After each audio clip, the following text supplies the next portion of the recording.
Hopefully it won't get any colder. Yeah. Listen, Larry, we're going to enlarge your breathing hole. Is there anything we can get for you? No, I'm fine, Dave. The boys got me a quarter-pounder for lunch. Oh, okay. Well, hang on. The Russian icebreaker's on its way. It'll be here as soon as it can get through the ice. Thanks, Dave. Okay, sure. Hey, Dave, aren't you freezing in that sport coat? Yeah, now that you mention it, it is kind of chilly. Hal, can we get a little more heat in here, please? Yeah. Oh, we didn't destroy the illusion of an Arctic wasteland for the home viewers. Oh, yeah, it was authentic, wasn't it? Screw 'em. Oh, gosh. Just get out of here.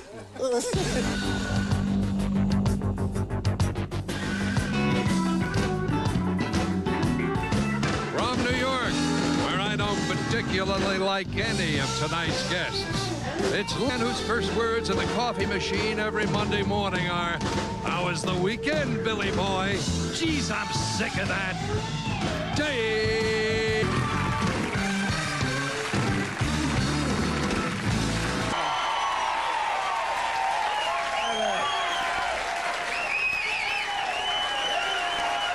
Thank you.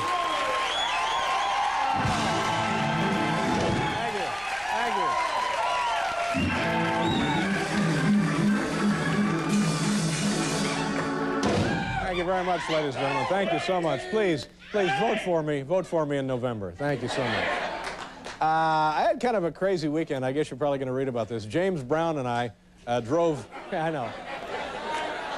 James Brown and I drove a Jeep through a hotel lobby, and then we shot up a buffet table. But it was fun.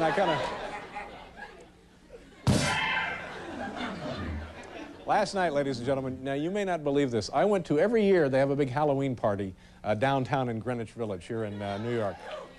All right, so I go to the parade last night, and call me goofy, call me nuts, but now listen to this. I swear to goodness, I'm positive I saw a guy dressed up like Judy Garland. No. I might have. Oh, God, do I have a cold. Ladies and gentlemen, Michael Dukakis today challenged George Bush to make the presidential election best 2 out of 3. I think that's not a bad...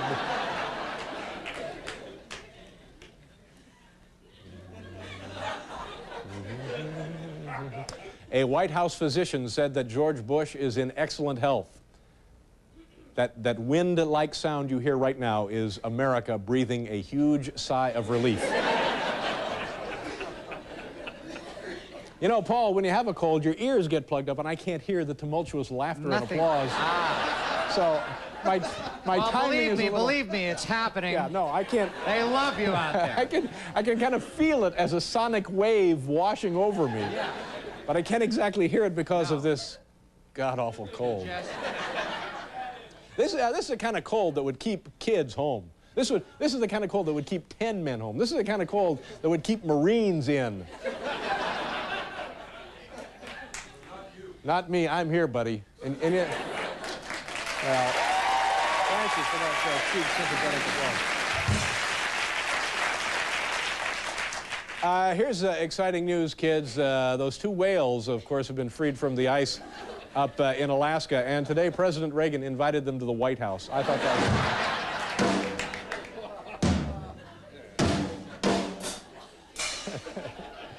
was... This right here is the best part about having a show. Don't you wish you had one of these around the house? Howdy. Getting some footage from Ellis Island, I think. Nice to have you. Sorry. But seriously, get a hold of one of those if you can. On the program tonight. How are you? I'm great. Nice crowd we have tonight. Nice to see you. Thank you. Nice to see you. And a nice audience we have. Lovely audience.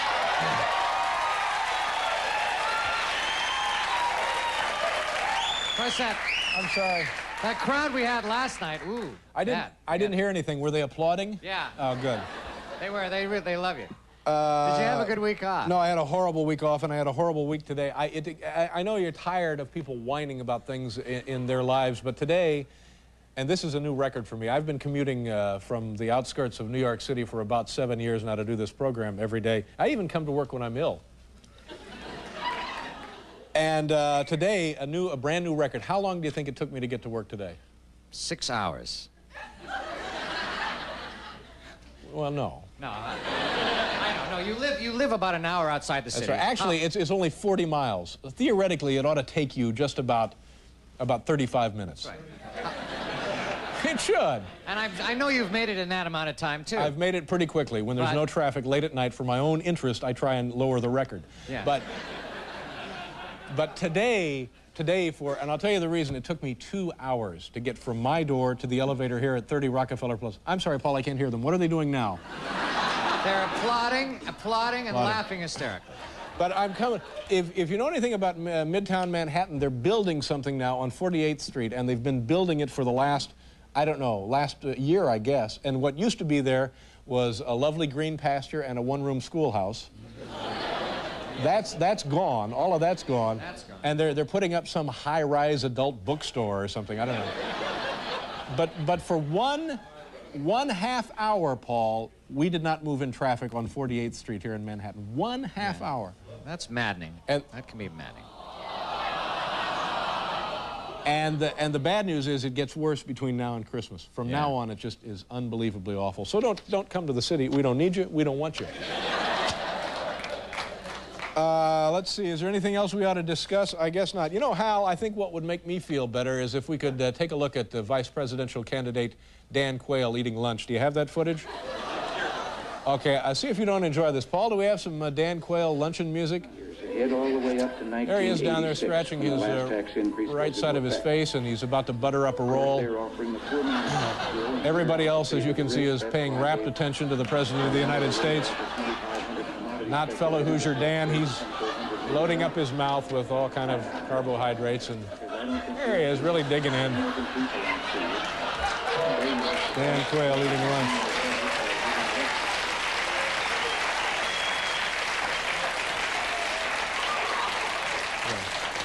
I'm a little nervous, Paul. This is the most important show of my life tonight. You were saying this before. It's the most important show of my life tonight. Why is that? We have top-flight ad executives in the audience. If they like what they say, they're going to put us on the network. So there are ad executives in it, up in the audience. That's right. If they like the show. There they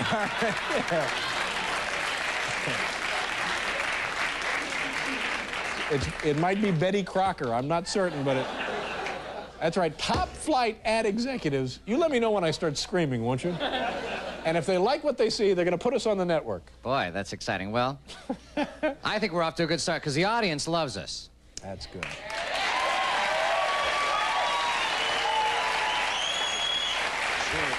Did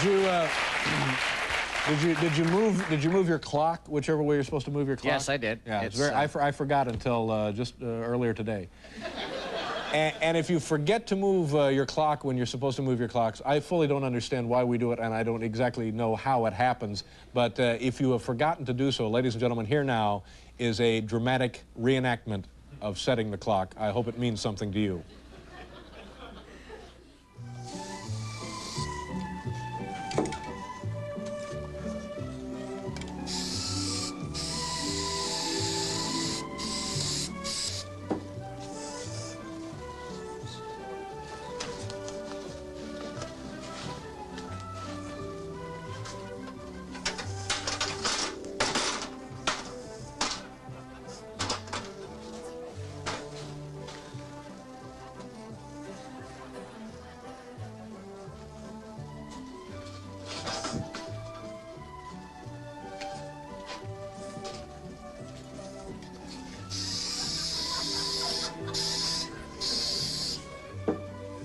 Paul, there it was, right there in a nutshell, a dramatic reenactment of setting the clock back. And featured in that little dramatization was our own Al Marr. Nice job, Al. I really enjoyed that. Thank you.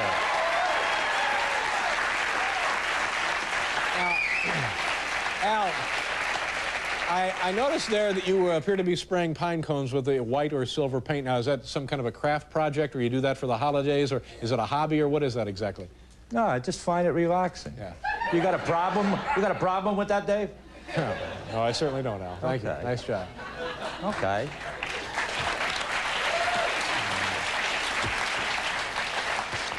the most important show of my career. And it's off to a... They like what they see. They're going to put us on the network. On the network.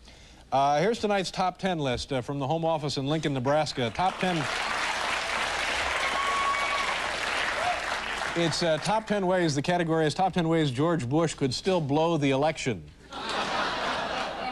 I guess most polls now show the Republicans with an edge of one measure or another. Here we have the top 10 ways George Bush could still blow it with about a week. About a week, right, Paul? So these are, in other words, most people think he's in the lead now. Seems to be, yeah. However, there are still some ways that he could still blow it, yeah, even with just about a week left. Exactly, exactly. He's in the lead, but it's not in the bag. I see. So if he were to make some of these mistakes, he could still blow it. And these would be 10, the top 10 Once again, mistakes. Paul, you have crystallized my thoughts eloquently. Number 10, show off new Lee press-on nails at press conference. Number 9, promise first act as president would be a stamp honoring Gallagher. Number 8, vow to replace land-based missiles with Digby, the giant dog. Number 7, illegal amounts of pine tar discovered on Barbara. Wow.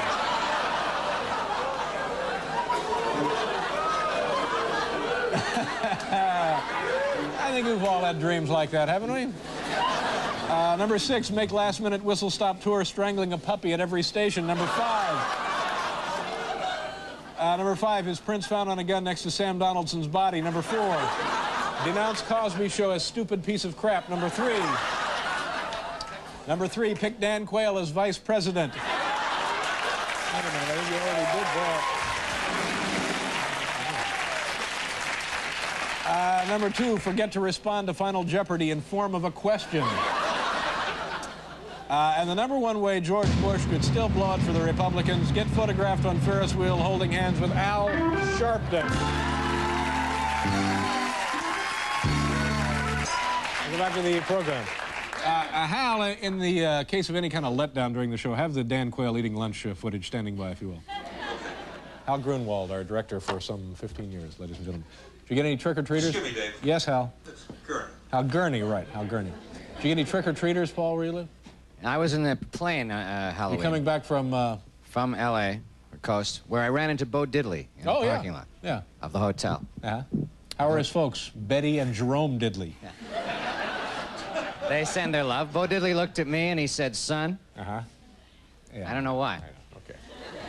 Our first guest tonight is an icon. The show's been on the air, what, 6 years, 7 years?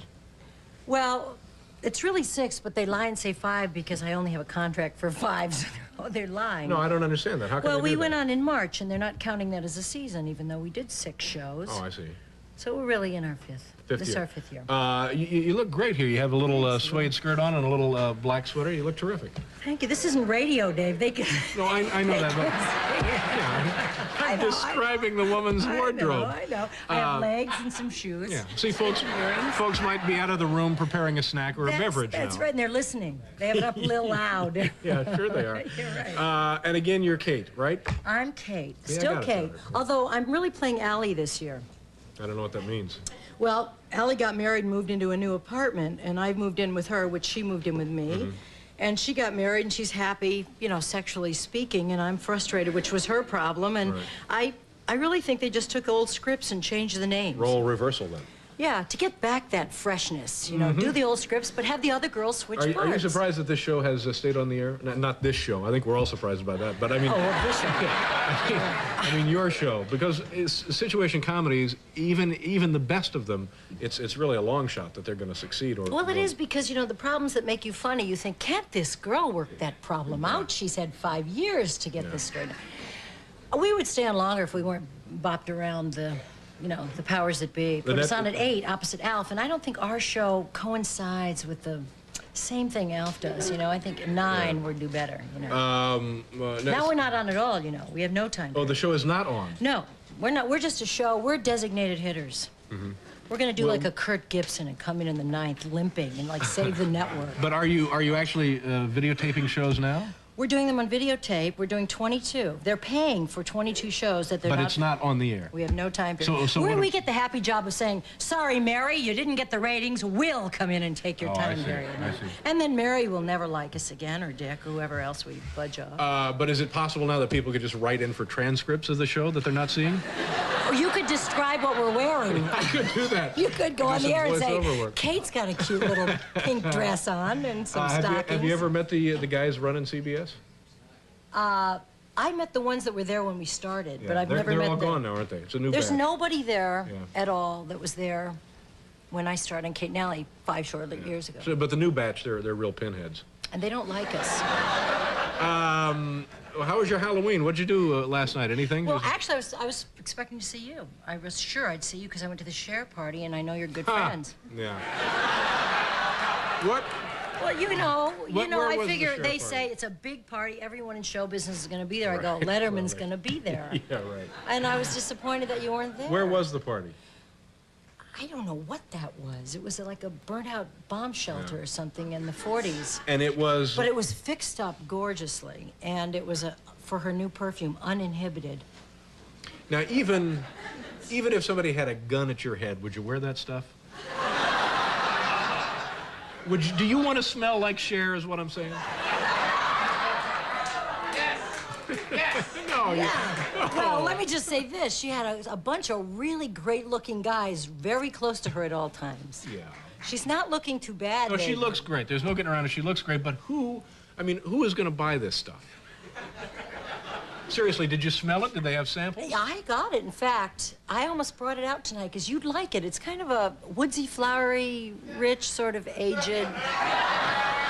It has something. It has a bouquet or a, it really does. It's an attract. What do you wear? Well, nothing. But no, that's not. What do you wear? No, Come on, you get up, you put on deodorant with no scent. Doesn't make any difference. Doesn't make any difference. David, but let me ask. You must have a fragrance that's you. I actually know what it is. What's some rose stuff? I don't know. No, it isn't. It has a name. I don't want to. Well, come on. I don't want You wear something, though. Is it working?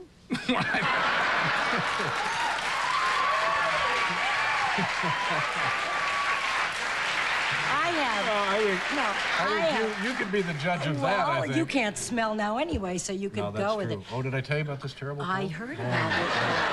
I was hoping maybe some of these ad guys were with like an aspirin company. Show of my life. I know, in such a time to get a cold. I feel so We bad. have to, but seriously, again, and then we'll drop it. Would you ever walk into a where do they sell this stuff? Newsstands, hardware stores?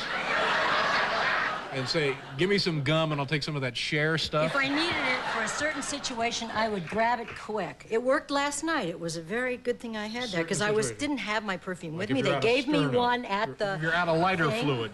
And I didn't get mugged the whole way home. I walked through 40 seconds straight. But it was a gala affair, eh? You were missed. I know. Morty was there. Oh, of course Morty was there. Morty. Mr. First Nighter was Paul there. would have been there, but he was up with Bo Diddley. Yeah, that's right. Listen, let me ask you something. If you saw Bo Diddley on an airplane, would you recognize him? Just, no hat, just sitting there cold turkey. I don't know if I would or not. Did he have a hat? Just cold turkey, Bo Diddley cold. He did? Oh, we'll be right back. No, I wouldn't. Easy top there. Before I die, I would like to just travel with those guys. Me once. too. I'd follow that well. I did with the I went with the Doobies the whole summer. Yeah. Now, how did that happen? Well, because I was promoting this movie. Did your parents know you were doing it? Yeah, they did. I was not young when I did it. What I year had was my this? own. This was 1980. Yeah. It was their farewell tour. Like 8 years ago? Recently, before I got married, settled down, bought a horse, and wore suede skirts and got conservative. You've had many interesting facets to your life, haven't you? Yeah, I'm just very passionate. A lot of them have turned out really well. The Doobies were a good group. It wasn't like some two-bit band that was going on 9 bad buses into small halls. It was you went first class. It was a pretty nice thing. See, I was promoting How to Beat the High Cost of Living. Jane Curtin doesn't do much press, and Jessica was doing Postman, so they didn't want to. Jessica They didn't want to touch this tour with a. So I said to the network, or it wasn't a network, it was a film studio. I said, I'll go if I can do these cities on these dates, and I gave them the Doobie Brothers road tour. So I'd show up and go, good morning, Cincinnati, and hi, Cincinnati, and goodbye, Cincinnati, run to the concert, get on their plane, and go to the next town. Did you have to help set up the equipment and so forth? No, I was a mascot. I knew every word to every song. Eventually they go, that girl's been at every concert all summer. Yeah. She must be interested in us.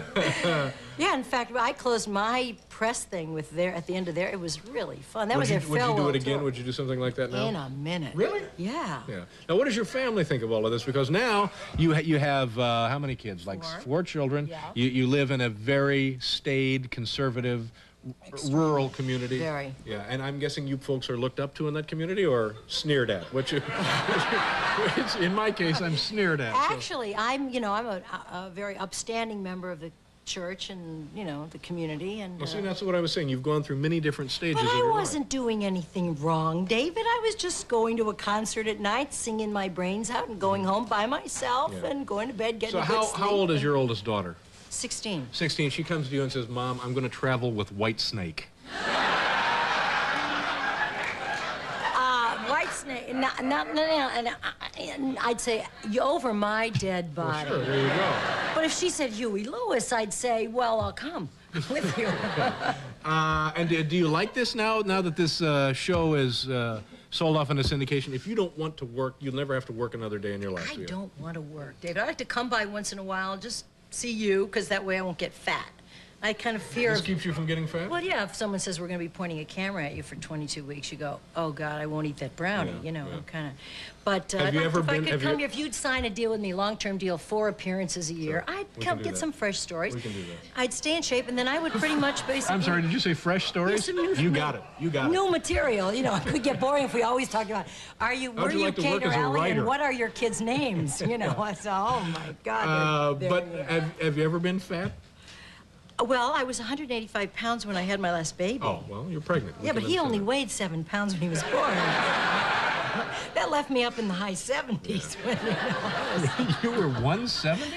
Well, the day after. Oh, my goodness. Yeah, it was scary. Well, you look terrific now. Dick said, I got to go do a wrestling show. It's going to take a couple months. He said, but see, how many households in this country does that conversation take place? I got to go do a wrestling show. Well, Randy and the lovely Miss Elizabeth probably talk that way. And, Ooh, you know wrestlers. Linda, I know them all very well. And I think that the big boss man could beat Hulk this next week. Don't you? Let's see. So when I think he's going to take over the title, and I'm worried about it. When a new CBS show folds, then you guys will be back on the air. And aren't we going to feel good about that? Sure. It makes you feel good about yourself. Nice to see you. You look great. Did I mention that? Dave, I hope you feel that. Oh, me too. And during the few moments that we have left.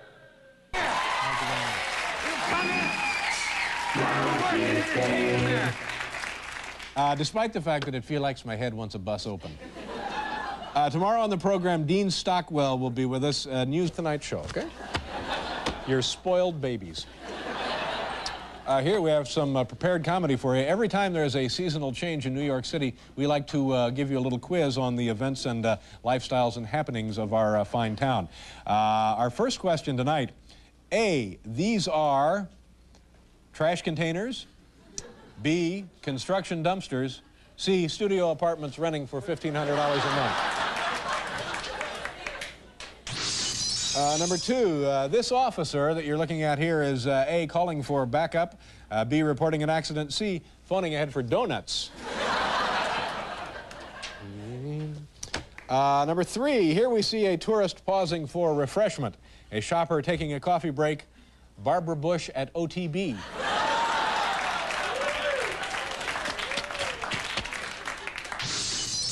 Wow. Number 4, this man is A, moving office furniture, B, is loading a truck, C, will give you a ride to the airport for $300.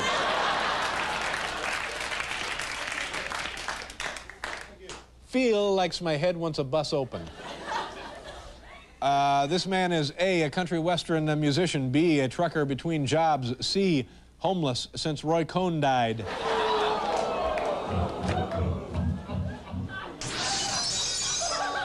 I didn't even get that. I don't know what that means. I didn't get it. I have a cold, my head, I have this dull, throbbing, and white hot pain in my throat. Most guys wouldn't even come in. I wouldn't be nowhere near here. Number 6, these men are A, co-workers talking about last night's game, B, businessmen talking about the election, C, GE executives sharing a good laugh about widespread pre-holiday layoffs. They're dropping like flies here, Paul.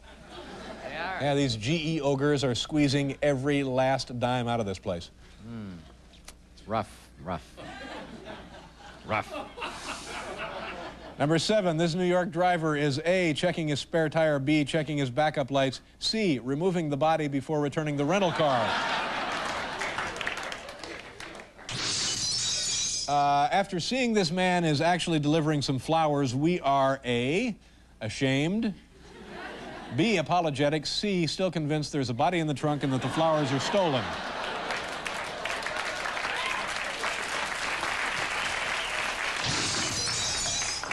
How are we doing on time? 1 minute? 1 minute? Two questions left. It's going to time out perfectly. It's the balance of nature, Paul. We're right on time. I've single-handedly put this show back on track. Number 9, this workman is A, renovating a midtown shoe store, B, sprucing up a boutique, C, already converting the Dukakis Manhattan headquarters into a Benetton.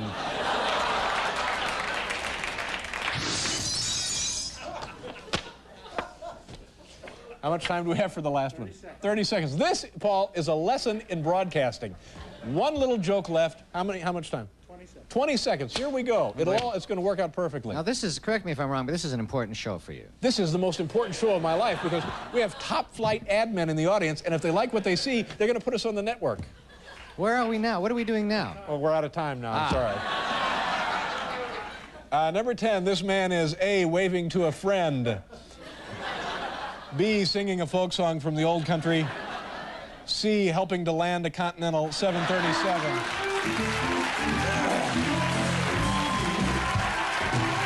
Dial MTV are moving. Dance your brains out with Club MTV Monday through Friday at 4 p.m. Then dial your... You do, and as you can see, colorfully packaged. Ladies and gentlemen, please welcome back to this program voodoo expert Ernest Brighton.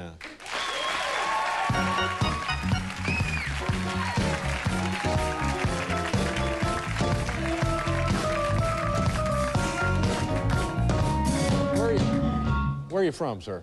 I'm from Alexander, Virginia. Virginia. And do you practice voodoo?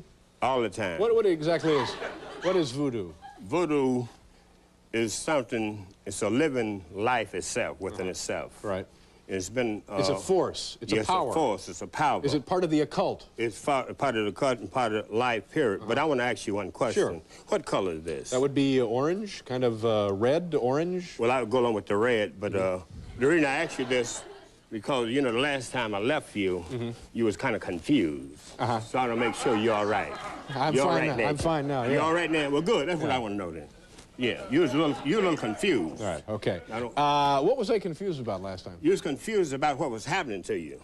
You know, because that's confusing all you put on your face. Well, you know, that hasn't cleared up. Okay, well, give me a dollar bill, and I'm going to get you started so I can get it cleared up for you. Now, do you do this for bad purposes? Oh, no, I do good things for people. What if you wanted to do something bad? Could you do something bad? Oh, no doubt about that. Well, now, what could you do something bad? And do you charge people for these things? I have to charge them for everything. Yeah. Oh, so that... Charge for bad or good or and so forth. Yeah, now I understand the voodoo. Now, but if you wanted to do something bad to me, say, God forbid, what would you do, what could you do, how would you do it? Well, I could use that cow horn on you, which that would be too bad. Else I could use these blowing powders on you. Blowing powders on me? Yeah. And how would you use those, in conjunction with the cow horn? No, the blowing powders could be by itself, you see, right? And what are the powders there? The powder is something that you put in your hand. And blow on somebody. You just call the person name 3 times. In fact, we better do this first. Oh, okay, now. Sure. You know what you're doing. Just put your name on the face of it 3 times. Well, I'm defacing U.S. currency. Is that all right? Yes, all right. Just put part of your name. Don't put your full name on it. Write it 3 times here? Yeah, just anywhere? Just put part of your name. Okay. And I'm going to try to do something for you. You know who's on the $50 bill? Oh, yeah. Who? You'll see Grant, because he laid around Richmond all the time. Franklin. No. Aretha Franklin. Yeah, no. Well, you see, I know you're confused. Okay, there you go. There you go. Look here. I'm gonna hit this one time. What is that stuff there? Hit this one time. Do you make a good living at this? Yeah, all the living is from this end. And hit this one time. Are you doing anything illegal? Everything is illegal. Everything is legal. Okay, now what you would do, you would take this dollar bill and put it inside your... It smells very fragrant. What is that? I know it smells funny. This is Hoyt's cologne. Oh, that's Cher's new stuff, isn't it? No, it's not Cher's. You see, you use it close to your body, you see. I like the smell of that. What is that? This is Hoyt's cologne. This is a Hoyt's cologne? Root Doctor's Paradise. Root Doctor's Paradise. Yeah. Are you a root doctor? You know all about herbal medicine? All about everything, just about. Okay. Yeah. Okay, now what I want to do for you now, since you know how to get some money. Oh, no, what? This will bring me money? Yeah, but you had to put it close to your body. That's right in there. So you put it in your shirt pocket. You wouldn't get nothing the way you did it just now. Now, right here, if you kill somebody accidentally, hold tight. This right here, Della, right? Do you get calls like that? Yeah. You see? You're not going to believe what happened. I killed a guy accidentally. Yeah, accidentally. And you go over to the house? If you killed anybody accidentally. How many calls have you had like that? I had quite a few calls. You'd be surprised. And they call them and they say, I killed a guy accidentally? No, they said I killed somebody. You know, anything that was accidentally that happened. You understand what I mean? Yeah, I do. See, we got to light that up. So you light the candle for him, and then what happens? No, I light it for you, right? You light it for me. All right. You see, okay, you write your name 7 times underneath this calendar. We have 1 minute left. Oh, wait a minute now. 7 times, and underneath this, and you read a certain psalm for 7 different days. 7 different days, so and then we'll put this. And then that will eliminate the worration. If you've killed a guy, that eliminates the worry of killing it. Takes the worry out of accidental murder. Put peace and consolation on your mind. Okay, good enough. All right, let's move right to the last big one here. Okay, somebody that have killed somebody in the penitentiary. Somebody who's on death row. Yeah, on death row. Yeah. It'd be $21,000. I'd write his name 13 times. No, wait a minute. You would charge them $21,000? Yeah. So you give. After I check him out, write his name 13 times and put it right here. Where would a guy on death row get that kind of dough? No, his people would. Helping out in the laundry? Your relatives. Okay, I'd put this right over here like this. And I would say, get him off of me, get him off of me, get him off of me, get him off of me, get him off of me, get him off. And someone says, stop. See, I do that between 12 Sounds like something and 4 Robin o'clock. Gibbons might have been saying a couple of weeks ago. I do it between 12 and 4 o'clock. Right. And I have to do it between 12 and 4 o'clock. When it says stop, put workers on there. Right. And that'll cost you $20. And that gets them off the death penalty. No, I had to turn over the Rudabar, which got a black cat named Rudabar. I had to turn it over to him, yeah. Turn it over to your black cat. After 3 days after that, everything would be all right. So the black cat handles your lighter work? Well, for death row, under circumstances. Okay. In case... What can you do for my cold? In case, no, but look in. Look in. Hey, look in. I know. There's something about you. Oh, I know. Don't be upset. You want to punch me, don't you? Don't punch me. No, what happened is something. It seemed like you lost weight since I left you up here last time. I have a cold. I'm desperately ill. Yeah. We have to go now. We have to go? Yeah, we have to go. Okay. We got to go. Yeah, we got to go. Yeah. Now, don't do anything awful. We just have to go. All right. Okay. You all right, huh? I'm fine. Well, good. Good. We'll be right back. Sent a letter to the government of Haiti as a top official in the Bush campaign. We'll be at Caroline's here in Manhattan. Ladies and gentlemen, please welcome Jake Johansson. Jake.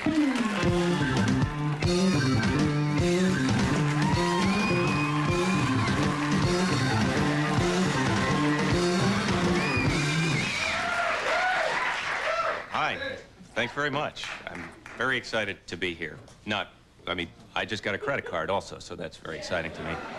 It was a big hassle. The bank, I would apply, they would turn me down. Well, this one time, they sent me this letter that said, Mr. Johansson, we've been looking over your accounts. And evidently, they're just allowed to look at them. And they say, and we think it's silly you don't have a credit card, so fill out these applications. So I do it, and a month later, they send me a letter that says, no way, we're not sending you. And it was like the bank just went, Jake, look, we're bonk right through the... Right, yeah, so it was through the mail, too, so I was looking down for a long time, very embarrassing, but I'm over that now. I got the credit card.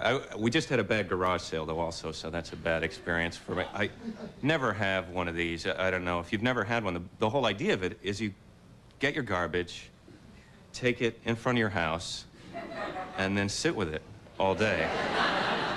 Right, so if that doesn't seem exciting, don't do it, because you're pathetic. I mean, not only are you there with your garbage, but you kind of want a quarter, you know? Help us. And you're out there all day, people are going by with the... eventually you realize what crap you own, and you can't really deny that it's yours at that point. It's too late. You're right there, like you're king of it or something. I purchased all of this at one time. Today, I invite you all to make the same mistake. It was just bad. And then finally, people will come to buy your garbage, which was a scary time for me. I wasn't really prepared for people who would pay money for my trash. And they come and they ask you these questions. Why are you selling this Buddha cigarette lighter toenail clipper? Well, we got a new one for Christmas, and it makes coffee. And then no one will pay the quarter either. They all have to haggle, and they have these weird arguments about, you know, how much is the lamp? Well, it's $2. But it doesn't have a shade.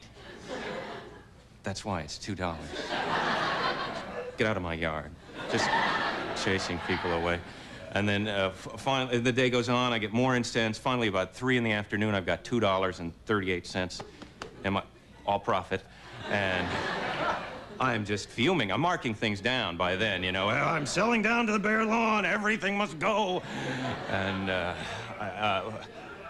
the sport coat, I marked it $1.25, price to move. And this guy, older couple, they screeched their car to a halt, which scared me that now they're risking their lives for my trash. And the guy comes, starts checking the fabric for $1.25. You better make sure it's cashmere. And then he can't decide, so he tries it on, and now I want him to buy it because it's touching him and, you know, absorbing his juices and whatnot. And so, right, I want to say, and he can't decide. He has to ask his wife, who's there, and she has some diet soda that she brought from the car with one of those bendy straws to kind of give you an idea of how hideous their lives are. I think those bendy straws are for at home for your special time, but don't take them out. And so he's talking to her, and I can hear everything they're saying too because you stand close or they'll steal your junk. And so I'm right there, and he goes, "What do you think?" And she says, "You know, I wouldn't pay more than $1 for that." All I wanted was $1.25. I mean, I know it's only $0.25, but I wanted it bad. And I just, at that point, wanted to tie them up and make them watch me burn it. But yeah, don't do that. Once you tie people up and start a fire, no one else will stop. And so that's one of the rules of marketing. So we end up taking all the stuff, most of the stuff, to the Salvation Army anyway, including this couch, old couch, and we took it to the Salvation, and they wouldn't take it. Yeah, I didn't realize they could do that. It's a depressing feeling to find out something you've been using till that day, bums don't want, you know?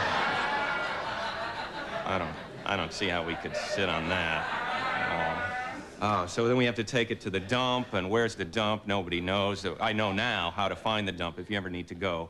These are the directions. Go to the worst part of town, start asking people, and then the distance to the dump will be directly proportional to the number of teeth that the person you ask how far it is to the dump has. Yeah. When you get to that one-tooth guy, you know the dump. So you can pretty much smell the dump from that guy. Thank you.